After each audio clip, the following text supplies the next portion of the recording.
On today's episode of Dance Med Spotlight, I'm speaking with Galit Friedlander. She is an amazing dancer and choreographer with credits like working with Prince and Pharrell, and she was the in-house choreographer for the WNBA for several years. She's also the creator and host of DanceSpeak podcast with over 200 episodes talking with incredible dancers throughout the community. And she is a certified personal trainer. In this episode, we're able to really lean into both of those major lenses, dancer and choreographer, as well as personal trainer, to learn a lot and talk about a lot of different things. We talk about things like supporting dancers, whether it's learning and improving specific technique or choreography, or supporting them throughout their careers and helping them with that longevity to achieve what it is they're wanting to work on. We talk about cross training and how that looks different dancer to dancer and how we can provide support in that area as well. How we can avoid adding damage to dancers' bodies, making them stronger and more resilient in the first place. And we talk a lot about dance and supporting styles that aren't just ballet. We're talking about culturally based styles, street dance styles. So, a lot of information about those kinds of things as well. And for the dance medicine providers, we give some tidbits of how to get involved in the community, how to make better connections, and really make sure that you're meeting dancers where they're at and meeting the needs that they have. So whether you're a dancer, dance parent, dance teacher, or dance medicine provider, make sure that you're checking out this episode.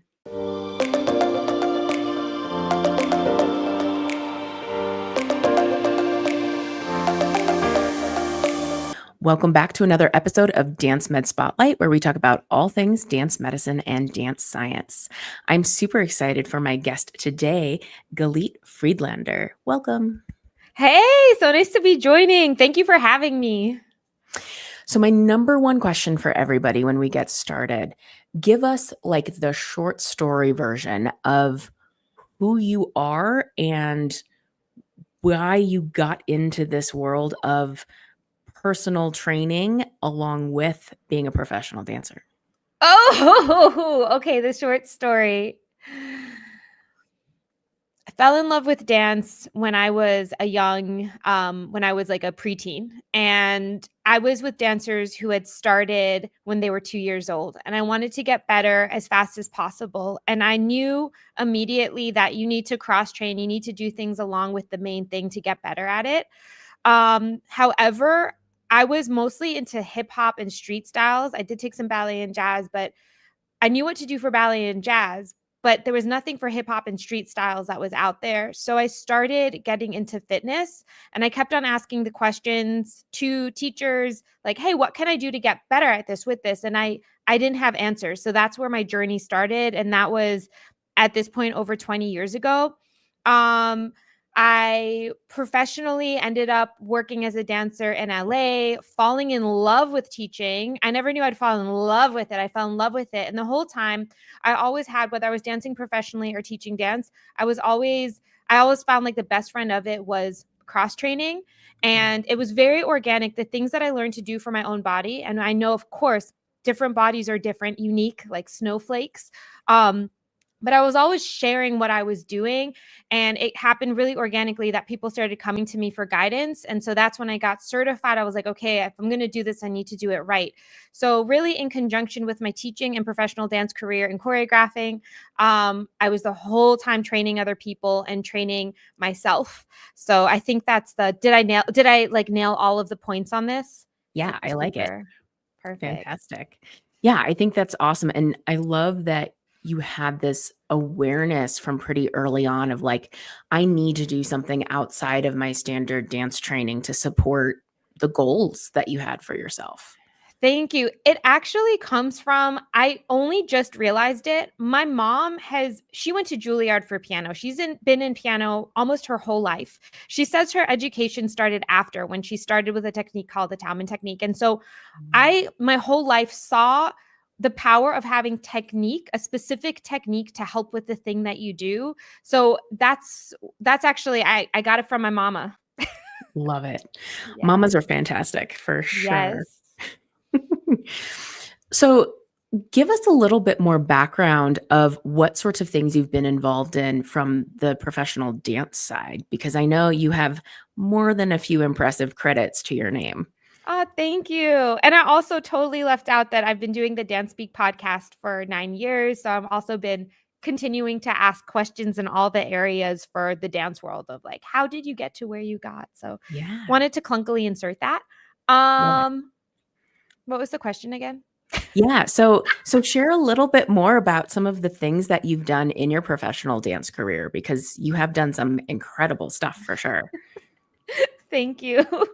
Um, all right. So I'll work backwards a bit. I spent 6 years, almost 7 years as an in-house choreographer for the WNBA. So I was for the first year entertainment director, and then they created that as its own role, and head choreographer for the LA Spark Kids. So that's a team of 6 years old to 14-year-old young dancers. That was huge because it was so just consistent and we all grew so much through it. Um I always like to act, in the dance world, it's like you want to just act like you were always fully cooked, but the truth is if you're on it, you're always growing. I've gotten to work as assistant choreographer for Prince for his Welcome to America tour. He had the 21 night stand in LA. I've done projects for Pharrell, Adidas. Um, I kind of, yeah, like draw blanks from there. Aside from Yeah. that. Yes, that was like it was videos first where it was like, "Oh, wow, I love watching the dancing." And then I started Thank digging in you. more and realizing, "Oh, you also have a personal training background." Cool. Thank you. Yeah, Yeah. definitely. With this idea of being able to support our bodies as dancers, thinking about cross training and that sort of stuff, tell me a little bit more about maybe some of your own journey through that discovery. Yeah, I mean, what I think of is I remember being like in classes, training up leveling, really training up when I decided I'm going to dance professionally. I had just graduated college and there was no clear trajectory for commercial dance side that you become like how to do it. And so I started taking dance classes, like not started, but I started upping it, being much more targeted. Who am I taking from? What are my goals?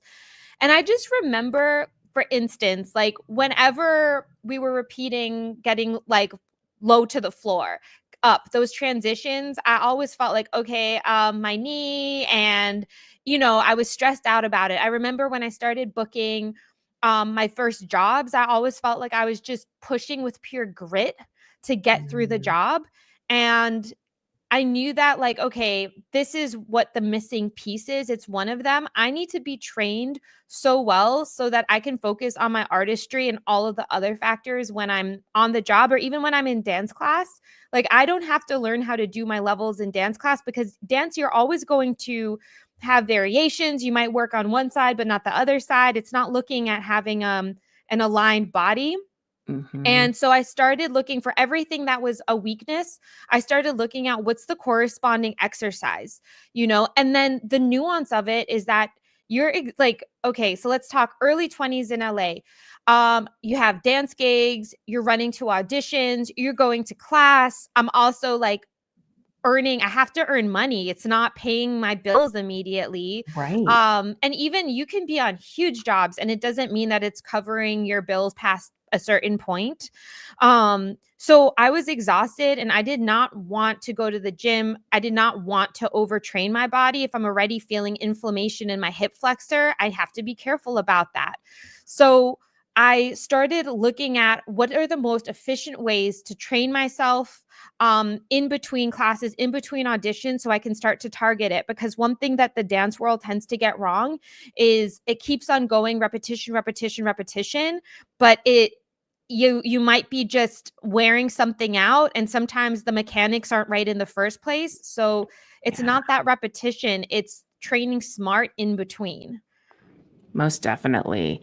And I know, sometimes I'll have dancers that I'm working with or just dancers that I know out in the community and have known for years where it's like, "Oh, I need to work on a particular technique or movement or something that they're working on, and the natural assumption is I just keep doing that thing a bazillion times and it's going to get better, when in fact there's so many things that we can do to support that end goal, but maybe broken down a little bit, or to your point of kind of evening things out a little bit and providing more support to the area. And so it's not that simple, just do it 1,000 times and you No. automatically are going to be better at that thing. Yeah, and just an example, if I could throw one in. Please. For instance, a lot of dancers do not know that they really need to train their cardio. They think that what they are usually doing is anaerobic activity because they're starting and stopping in classes and rehearsals and they're out of breath, and they don't realize that, like, they might feel like I have to work on my cardio, but they don't know what that means. And within exercise principles and science, it does not mean you have to train and be out of breath that much when you're doing your cross training. On the contrary, you could go out for 30, 40, 45 minutes, do a speed walk, and that's going to be something that feels so much easier than the dancing itself, but really help when you get back into the studio or on the job. Really simple, but and on top of it, like, dancers will think, no, dancers, like, no, you need to do cardio. It's just, sorry, I'm gonna correct this on the spot a little bit.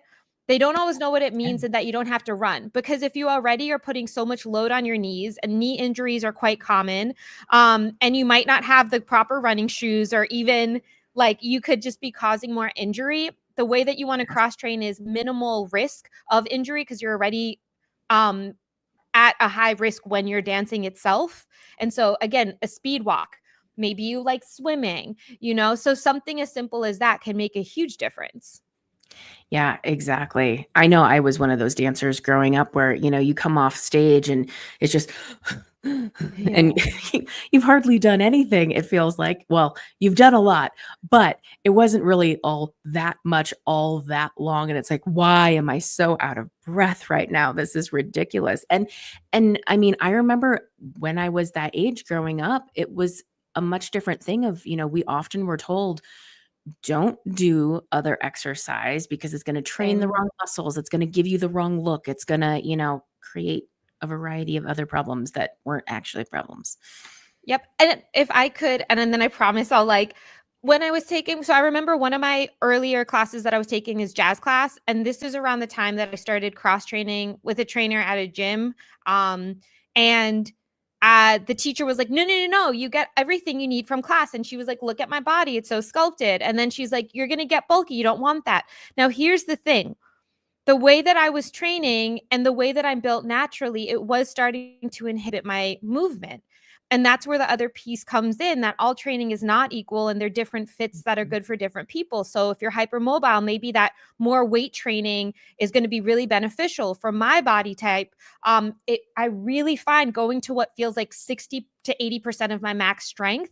And then I really have to key in with the mobility. That's my happy spot. But for a while, I was looking like Thor and I was moving like Thor. Like, so yeah, that can happen. But that's where we have Yeah. so many different modalities, training methods that we can pull from to create that perfect cocktail. Yes. And finding somebody to help you through that process, not just Googling or using YouTube and going, that looks like a good exercise. Yeah. Because there is so much of what is the proper physical training part to support what you're doing and get the goals that you're aiming for, and the nutrition to support it as well, because there's things where you could train one way but two different diets are going to create different outcomes and that sort of thing. So finding that balance between all of it is really important too. Yeah. All the fun stuff that goes I into it, can't for help but I sure. nerd out over this. I love it. It's my jam. That's why I like doing this. It's my chance to just nerd out with people for a while Right? about all kinds of things.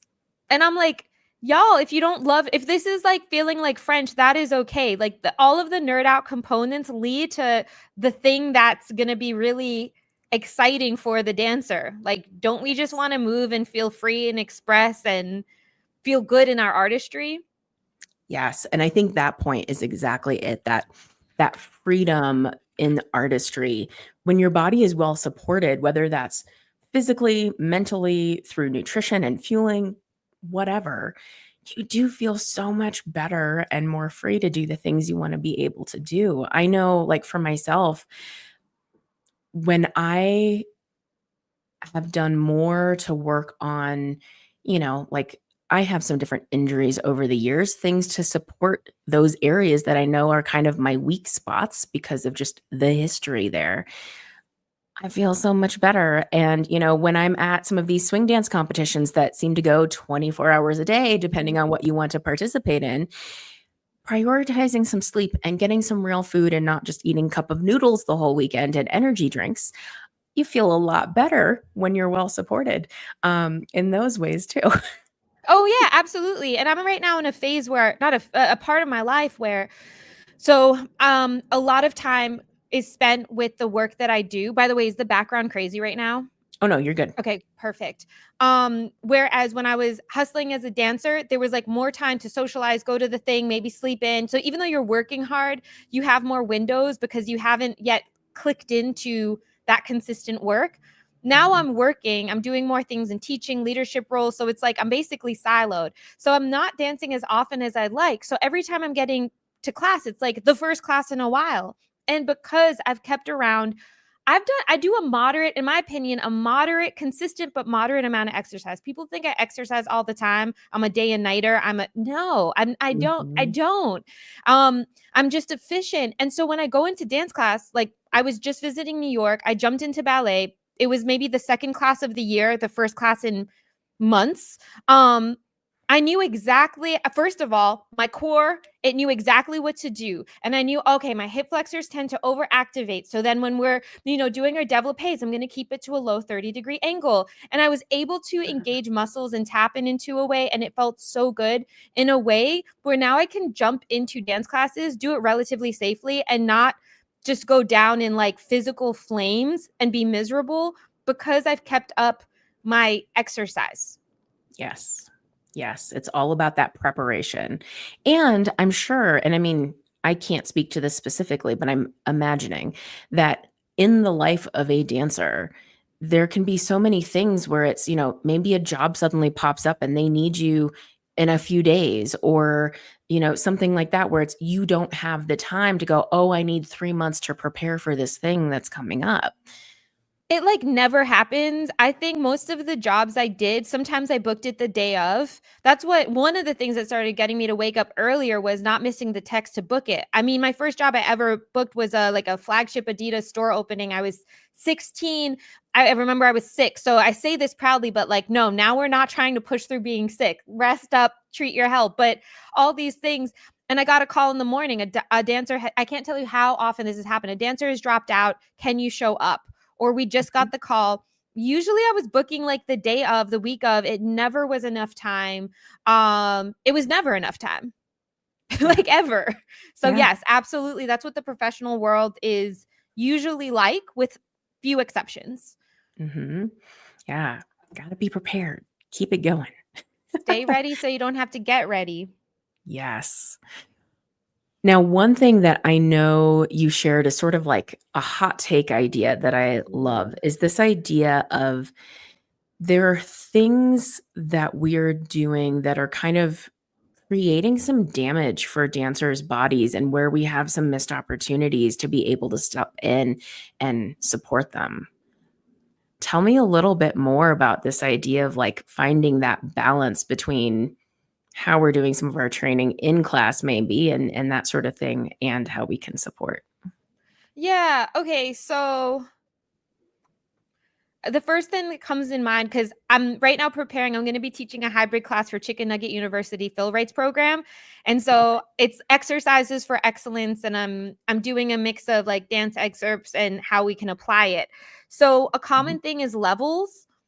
And so one thing is, let's say we're hitting a low level. And very often in classes that are like commercial, hip hop, jazz, funk, hybrid, I feel it happen the most often in a lunge position. And especially if you're dealing with young dancers, their bodies are not fully developed yet. And you keep on drilling, go low, go low, go low. that's okay. But the missed opportunity is actually, what are we supposed to be activating? What happens when you go low? Are you popping into the position or are you contracting the muscles? How can we feel the muscles are working? That's where I would maybe do a series of slow split squats so that, Mm-hmm. because I always use this with young dancers, they're usually wobbling and I don't want their knee to just take on the strain. And then I would introduce, why don't we try bearing down through the heel of the foot? You might not feel this yet, but that's going to activate the glutes and the hamstrings. Those are the backs of the legs. We want to develop these muscles so it takes off some of the load from the knee, because our knees, they work so hard. They They do. work so hard. Our quads, they activate so easily. The quads, the front of our legs, they activate so easily. Now, if I really nerd out, I might get into how that ends up potentially pulling on the kneecap if they're overdeveloped and getting our hip flexors to overactivate. But maybe for this class, I just focus on split squat form and I take them through 8 on one side, 8 on the other so they can feel it. Then I would go back to the actual movement itself. Yeah, I love that. And I love doing that approach too when I'm working with dancers where it's like, okay, what is the target movement? Let's try it, see what it feels like. Do some stuff that builds on that idea, gets you to feel the activation we're going for, and then try the thing again. And they go, oh, that was so much easier. I love it. Every single time. It's just like this, I did a magic trick or something. I I have love no it. idea. And then also with arms, a lot of the time when drilling arms, I see a lot of dancers with hyperextension in their elbows and they're not understanding, and it's not their job to understand until they've been given this. They do not understand actually where to get that strong movement from. So maybe in that position we'll do a series of like squeezing the muscle through air, but maybe their muscles aren't developed yet where they can feel that. So then we try making a bicep. And then we go, in the past, they would have done push-ups. Now I might do modified push-ups so that we have something where your arms have to undeniably work. Yes. You don't have to call on your mind-body connection to make the movement happen. Did I geek Mhm. out too far? Did I go too Oh, far? Do I have no. to reel it back in? I love this. This is fantastic. Thank Well, and so continuing on this idea of, you know, what are ways where we're maybe not doing dancers' bodies any favor, or are there ways that we can maybe just accomplish things a little bit better? Another one, thinking from a flexibility lens, so often I see dancers, and this is even stuff that you see online where they're sitting in their splits, they're maybe doing splits on multiple yoga blocks or heaven forbid chairs or something like that to just try getting over splits on things.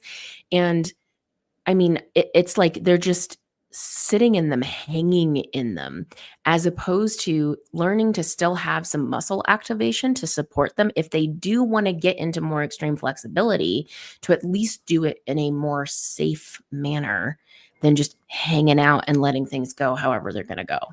Totally. I think it's what's interesting, and this is where I feel like it's so important to still be in, I mean, I'm in dance class. Like I just love going to dance class. I love being a student, but it's Mhm. also important because it puts me in check real quick. So I might talk about active stretching techniques and mobility and like all these yummy things. When I go to dance class, I am very fully aware that I walk into the room. To this day, I tend to get nervous and I'm like, my heartbeat, especially if it's a class that I know is going to be tough. I haven't maybe taken the teacher before. And that natural thing is to just suddenly like go and find a position to just sit in. So Mhm. I still, with everything I know, it's so tempting. And one of the things that I have converted it into, because I talk about when I teach nervous energy, when you're in an audition, when you're in the room, you're going to go to what you know. And it's also like, it just feels good with that adrenaline to just go into the split. And then you can Mhm. kind of go into your head.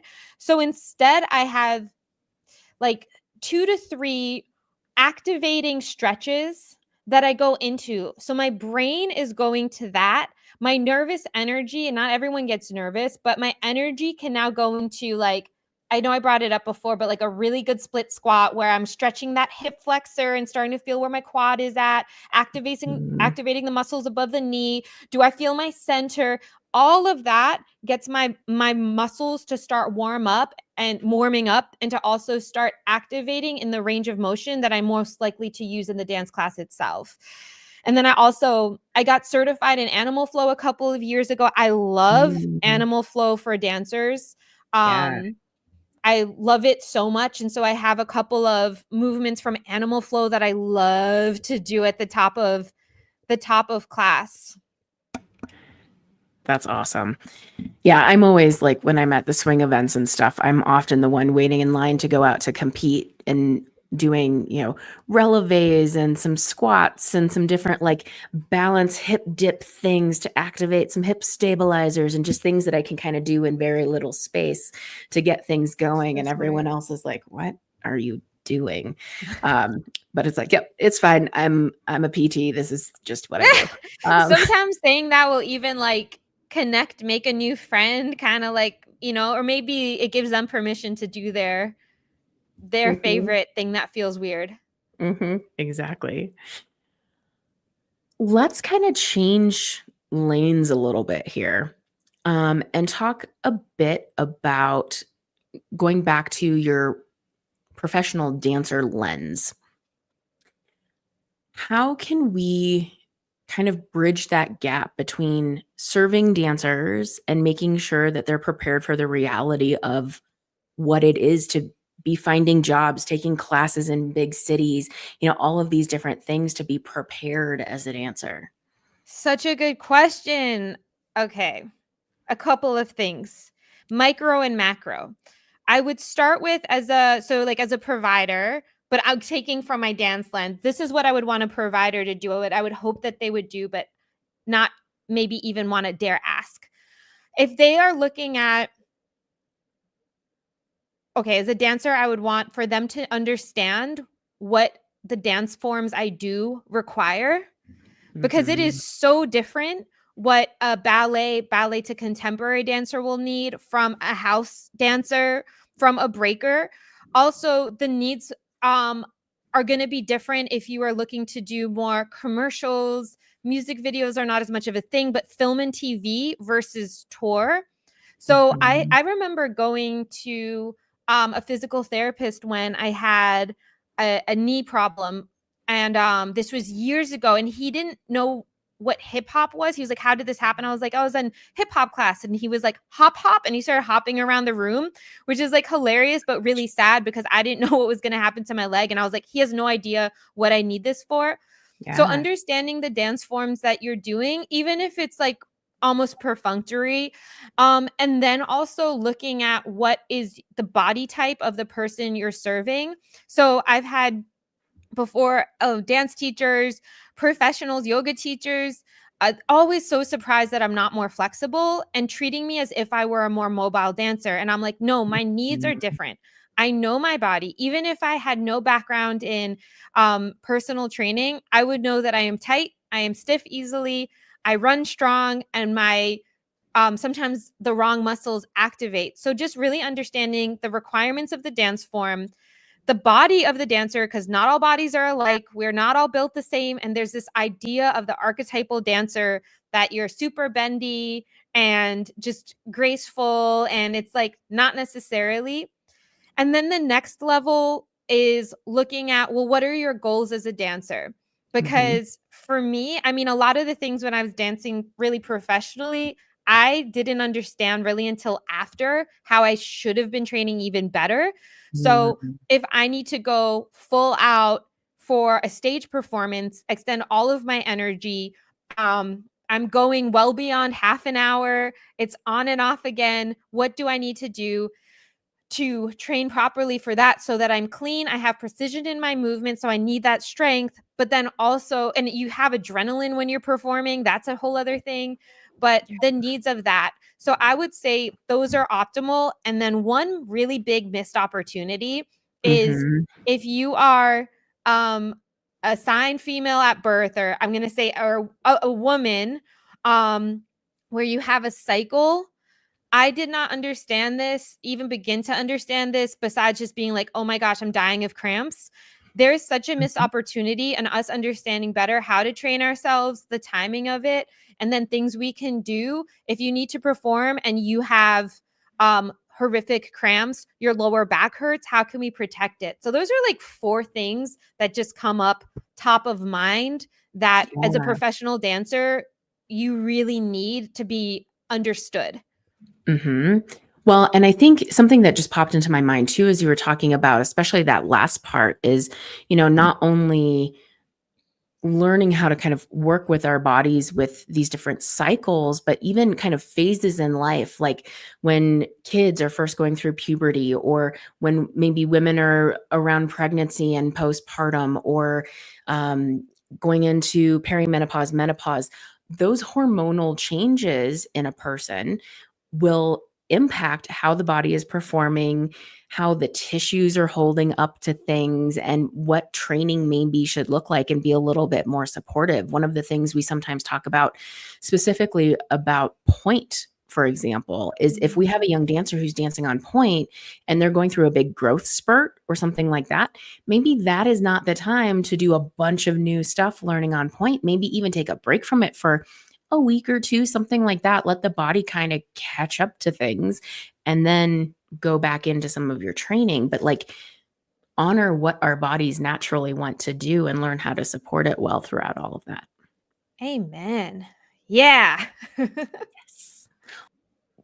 Going back to that first point too, of making sure that we understand what it is the dancer is needing to do. One of my favorite things to do, especially with a dancer who's new to me, or maybe it's like the beginning of a season or something like that, talk to me about what training you're currently doing. Do you have competitions or shows coming up, or things that you're preparing for right now? And even with those, like, say one is doing some of the different ballet competitions, what variations are you doing? I'm curious. Like, is this something that has a lot of leaps, a ton of hops on point? Is it, a bazillion turns? What things do you need to be prepared for? And I also really love it when dancers bring video of what they're doing and what they're working on, so that I can just see what it is that they're trying to accomplish. And in their, I always call it, in their natural habitat, in the dance studio or on the stage, and not just something that they can maybe show me in the clinic, because that is not the same environment that they are dancing and training in either. That's brilliant. And also, that makes me think of, sharing examples of like where their dream technique, like what that would look like, which dancers they look up to. I really love that you're looking at meeting them where they're at. And yeah, and also seeing them outside of the clinical space to see like what, because yeah, I dance so differently if I'm like out freestyling versus in class, versus if someone said like do something, I would dance completely different than any of the other aforementioned places. Yeah, exactly.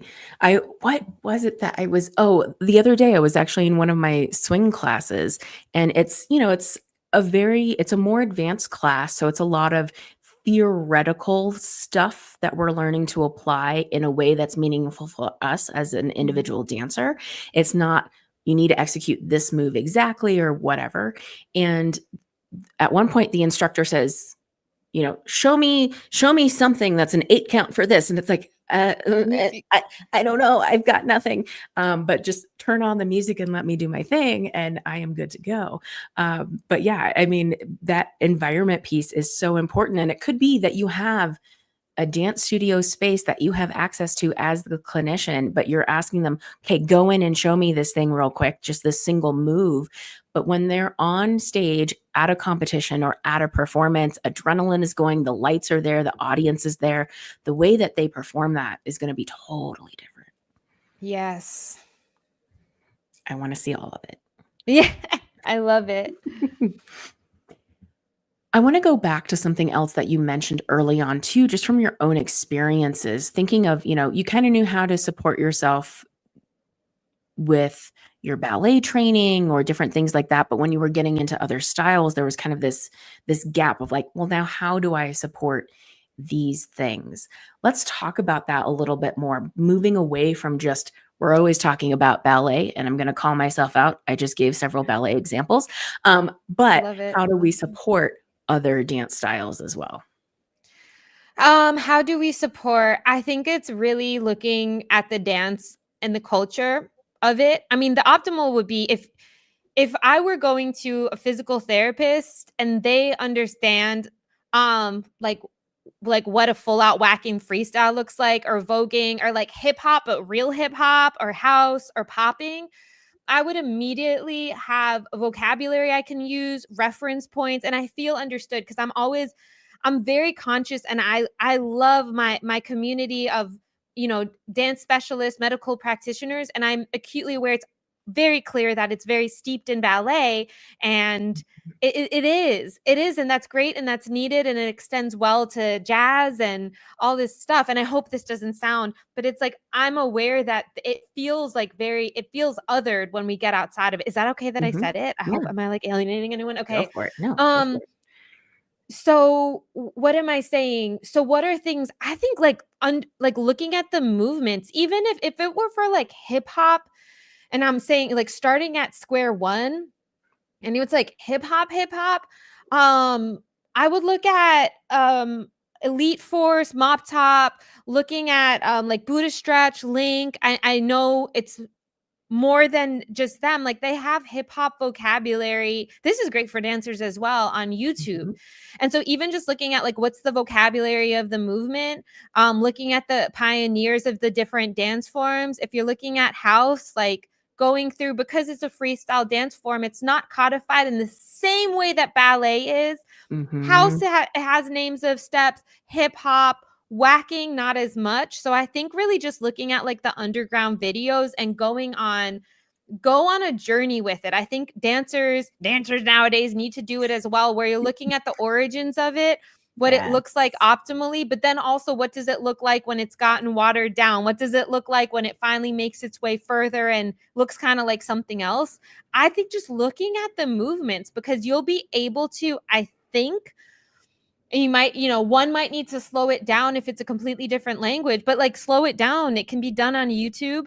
Um, mhm, Understanding what it looks like, because you're going to start noticing different movement patterns, but also understanding what that essence is, and then also understanding what are the in betweens. Like, hip hop is so three dimensional, house is so three dimensional. We don't do plies. We don't have a codified way to, maybe there are programs and individuals who do now, but there's not like where ballet you have bar and you have your progressions. You don't have it at that same level, and I think it's because street styles, first of all, it's still originally from the underground, and they're just mhm. younger in their current form. Like hip hop turned 50 in 2023. 2023. I can't believe like time is moving so fast. So it's still young. It's still finding all the things that ballet had more time to find. Mhm.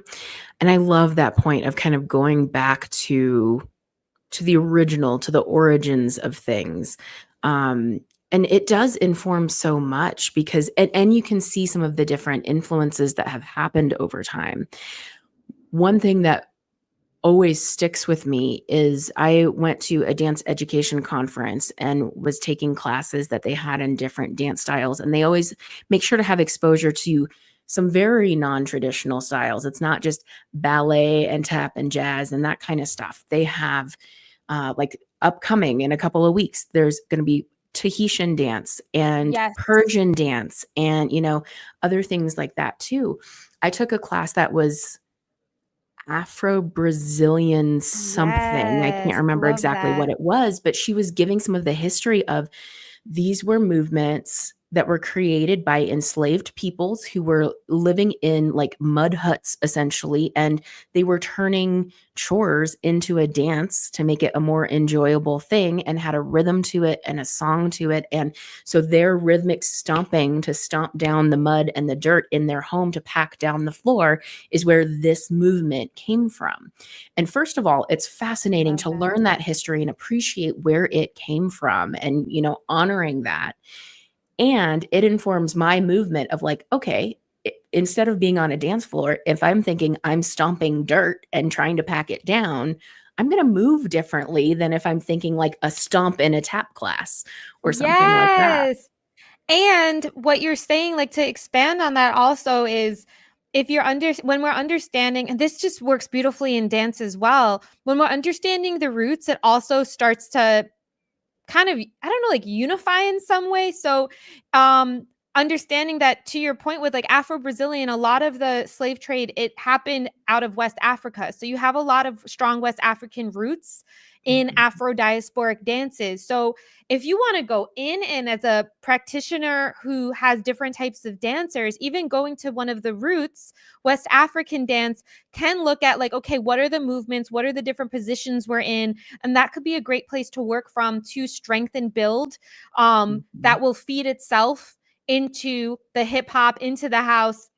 And then also understanding, if we want to get into the nitty gritty, that like if I have a student coming in and they say, I love hip hop, when I start asking them, well, who do you like looking towards? And I look at their movement or the movement of their people, then it also tells me like, are they into the era that comes from like the streets from the 1980s and the 1990s? Or when they say hip hop, do they mean something that we refer to more as like lyrical? And Mhm. from there, based on what they're saying, it can mean different things. So being able to also categorize that and then look at, okay, what does the body care look like? Because one is going to, they could be using the same word, but one terminology is going to have more of a actually like a ballet influence, which is not the true roots of hip hop, not to sound like militant or crazy, but they're just not. And the Mhm. other one will have West African as, and that's one thing that I think also gets lost a lot, that people say. And by the way, I love ballet. I love ballet. Um, when ballet is a basis for a lot of different dance forms and a great technique to have, period. And what gets lost in the sauce is that it is not the basis of all dance forms. And I Yes. think that needs to be like just respected and understood. It's just not. It's one of them. It's like Latin as a root versus like a Slavic root or a Mhm. Greek root. They're just different. Mhm. Definitely. I think a really valuable exercise that I was sort of forced into at one point, I had been asked to come in and help teach in a master's program for dance educators, and they wanted me to build in some of the courses that they were going to be learning about in this program and actually like analyze movement and like talk about some different things. And they tell me like a few weeks before I'm supposed to do this whole class. So it's going to be African dance from Ghana, traditional Chinese dance, ribbon dancing, and another dance that I'm not remembering the name of, and hip hop. So can you like analyze and discuss this in class? And I was like, okay. What did So you then I do? go a deep dive on YouTube and I'm just like looking up the words that they gave me because that was all the detail that I had. And it's like, okay, here's some themes that I'm noticing. And then as I was looking up all of these, because I'd done hip hop, but Chinese dance and dance from Ghana, I'm like, I don't know. Um, as I'm looking at all of them, I start realizing there are certain movements in these specific styles that have a lot in common. They're executed in a different way, they have a different purpose, but they all were styles where the focus is down into the floor, more into your Mm. knees. It's a lot more grounded. It's not lifted like ballet and some of our other styles that we have, and some of the rhythms that were happening or that kind of stuff. And it was like, oh, this is actually really fascinating, like sitting down and trying to compare and contrast these a bit as I'm also just trying to learn about the styles. But I feel like, several years ago when that happened, it was just this really cool, like, aha, thinking about other styles of dance. That's so cool. That's not easy. That is so impressive. That's like Yeah, I was nervous. it's hard. Yeah, I'd be nervous. I'd be nervous. Yeah. Um, let's see. I feel like there was something else that you had mentioned too, and now it has escaped my brain. Um, Happens all the time with me because I forget what things. the heck was it? I'm gonna use my little cheat sheet Please here and see if it please do. sparks We're in this together. sparks something. Um,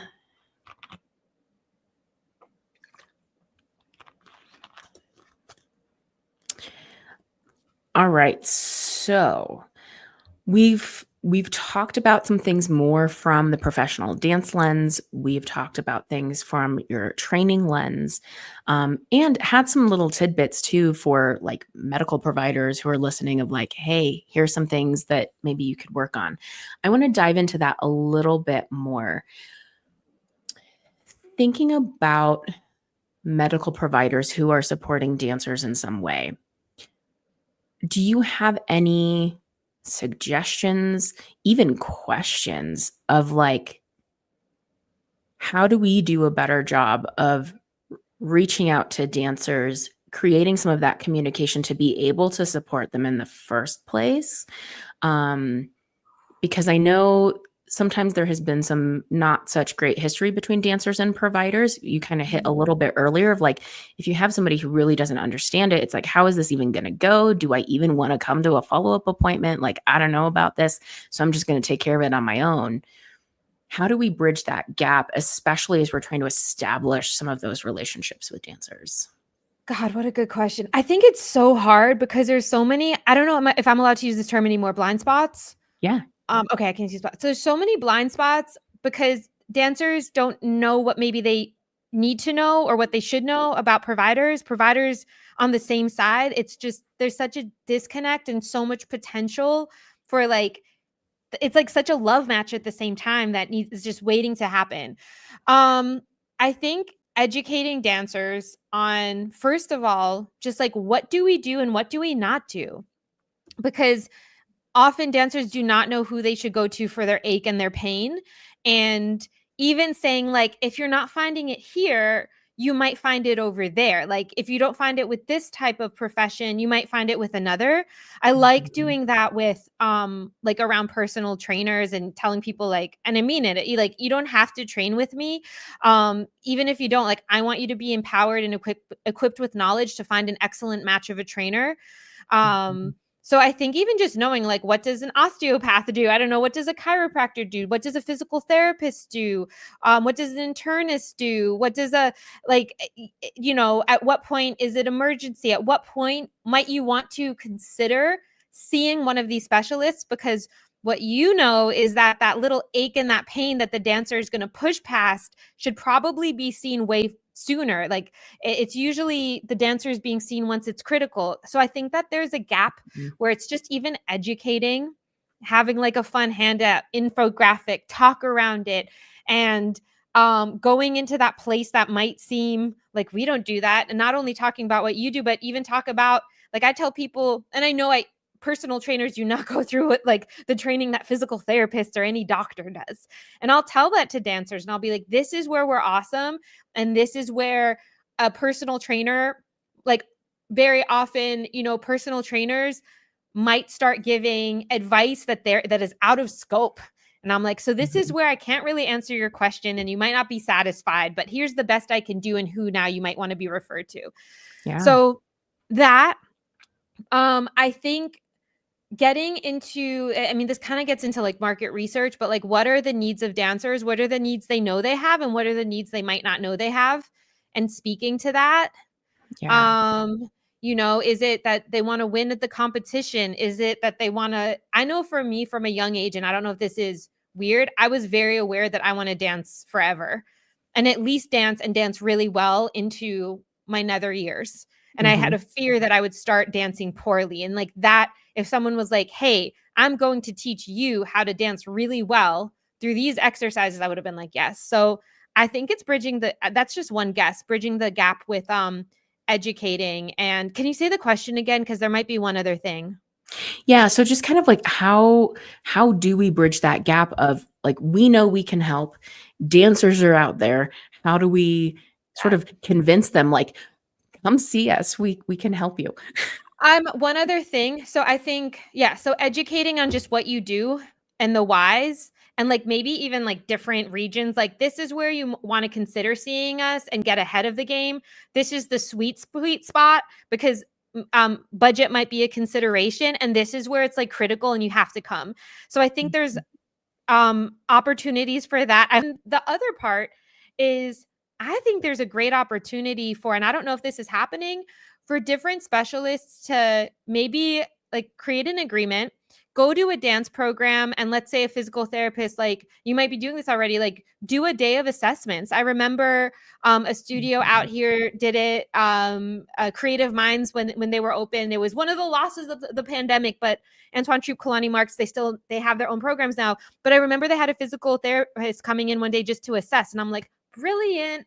I think reaching out to the dance programs and doing something that's like, what's a small chunk that can get the conversation going, but also I think it's important that you are getting compensated, and then build the relationship from there.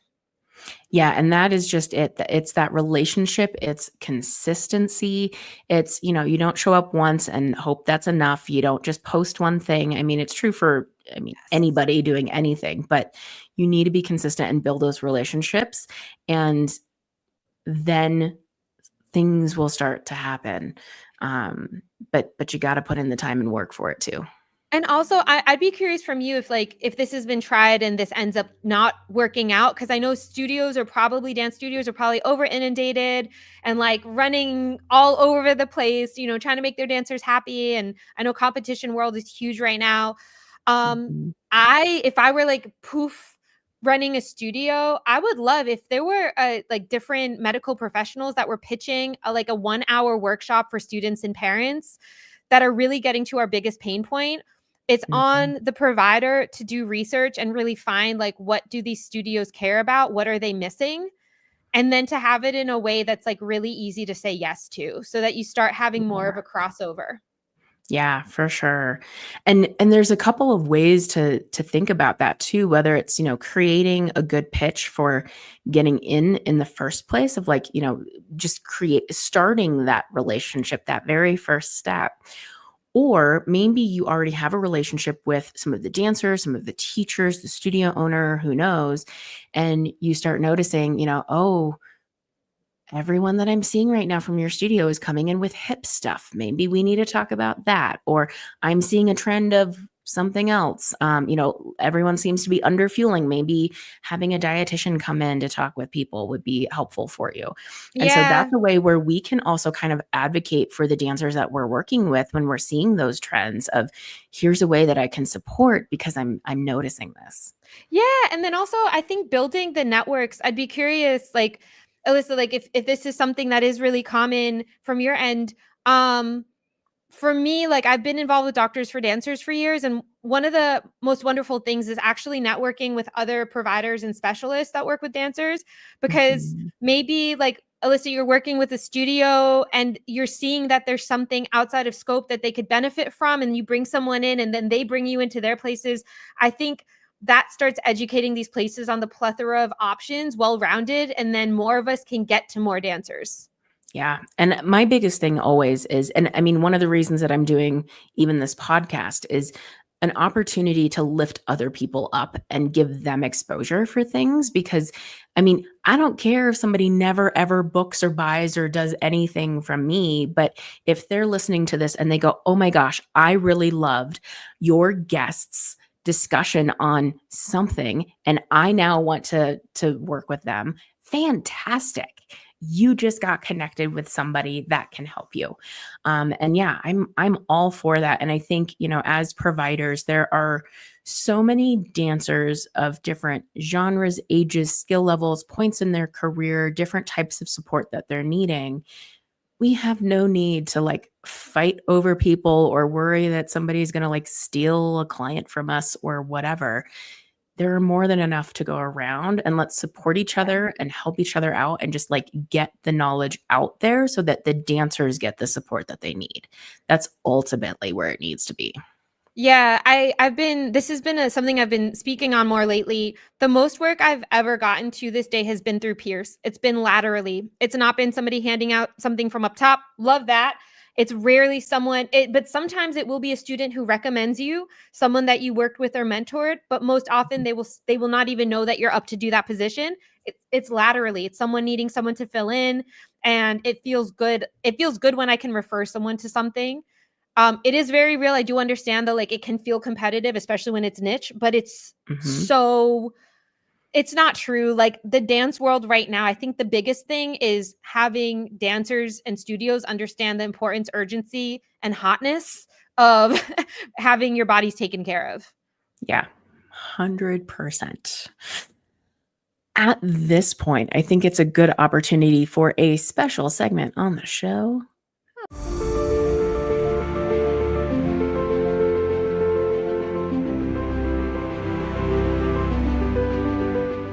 So every episode of Dance Med Spotlight, we have the final bow. This is basically the take home message. We've talked about a lot of things from a lot of perspectives for a lot of different members of the audience. If somebody walked away with one or two things, what do you hope they walk away with?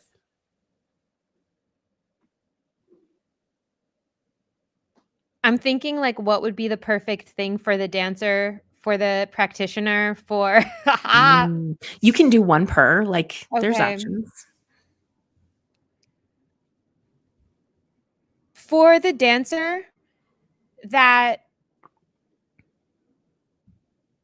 there is not just one way to strengthen your body and prepare it for dance, and it also can be a lot easier than you think. It's going to add ease. That's my word for this year. So it does not need to be a huge undertaking. It can start with one exercise. It can start with one thing. Yes. And if it doesn't feel right, you go to the next one thing. It's like trying on clothes Mhm. or smoothies. To the practitioner, to the service provider, I would say what I said a lot of things, and I hope it's not overwhelming, and it potentially is. And I would say just the more we learn, the more we know we don't know. So anything that you do just to learn more about the dancers that you're serving or want to serve, it makes a difference. And even the acknowledgement of, hey, dancer, you're the expert in the dance realm. I'm an expert here, but I want to build a bridge with you. Even that notion is huge. So Mm. again, it can, I guess it's like it can start with just one thing, and even just having a respect for that is beautiful and felt over here. We care. And dancers are constantly asking me like like the medical profession can seem so mysterious. So we're waiting for you. Even when it doesn't Mhm. seem like it, we're waiting for you. I love that. So, and then to the dance teacher, especially when you're at a studio or the studio owner, you are in the unique position of being the bridge. You are connected to the dancers on the ground level, and you also have clout to bring in people. And it will not at any point hinder what you are doing as a teacher. It will just help add to your skill set and your toolbox. And it's going to bring together people who need each other, studio owners as well, and it can start small. Yes. And it all boils down to that little piece that you said of it can be easy, it can be small. It just needs to be one thing to get you started with any of those examples that you just gave. Yeah. Fantastic. Last and certainly not least, we have the shameless plug.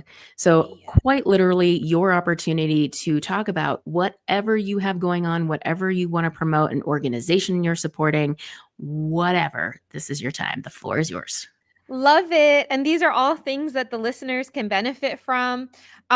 First of all, I talked a lot about cross training, but there's nothing like actually seeing the exercises and going through them yourselves. And there's a couple of ways that we can connect on it. One, I have videos that I created during the pandemic where I had limited access to space and equipment. They are the best, and they're very efficient workouts. I keep on bringing that up, and very affordable.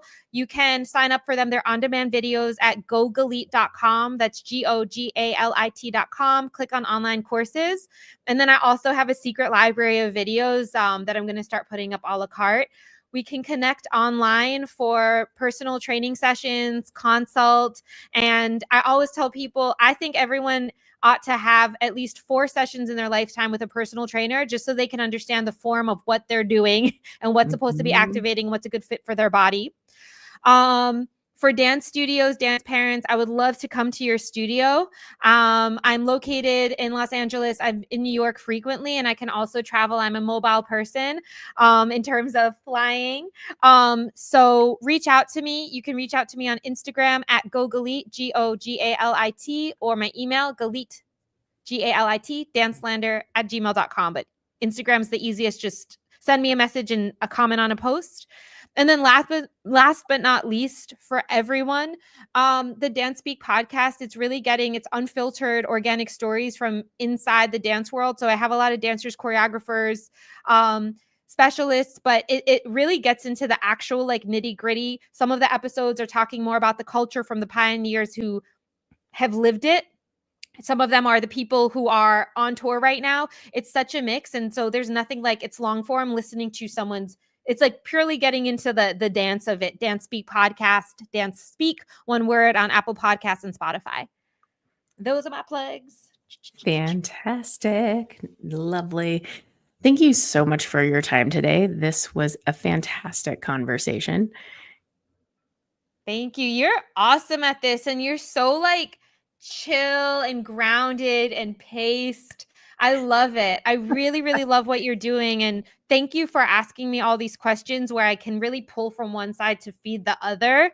I feel like that's the biggest thing that I can offer to a place, to not cut off one thing, but really have them communicate and then deliver like, so here's the message from both sides. Mm-hmm. Yes. Awesome. Thank you so much. Thank you. Dance Med Spotlight is hosted and produced by Alyssa Arms.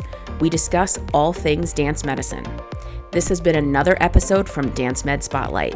The Dance Med Spotlight is intended for educational purposes only. No clinical decision-making should be based solely on one source. While care is taken to ensure accuracy, factual errors can be present.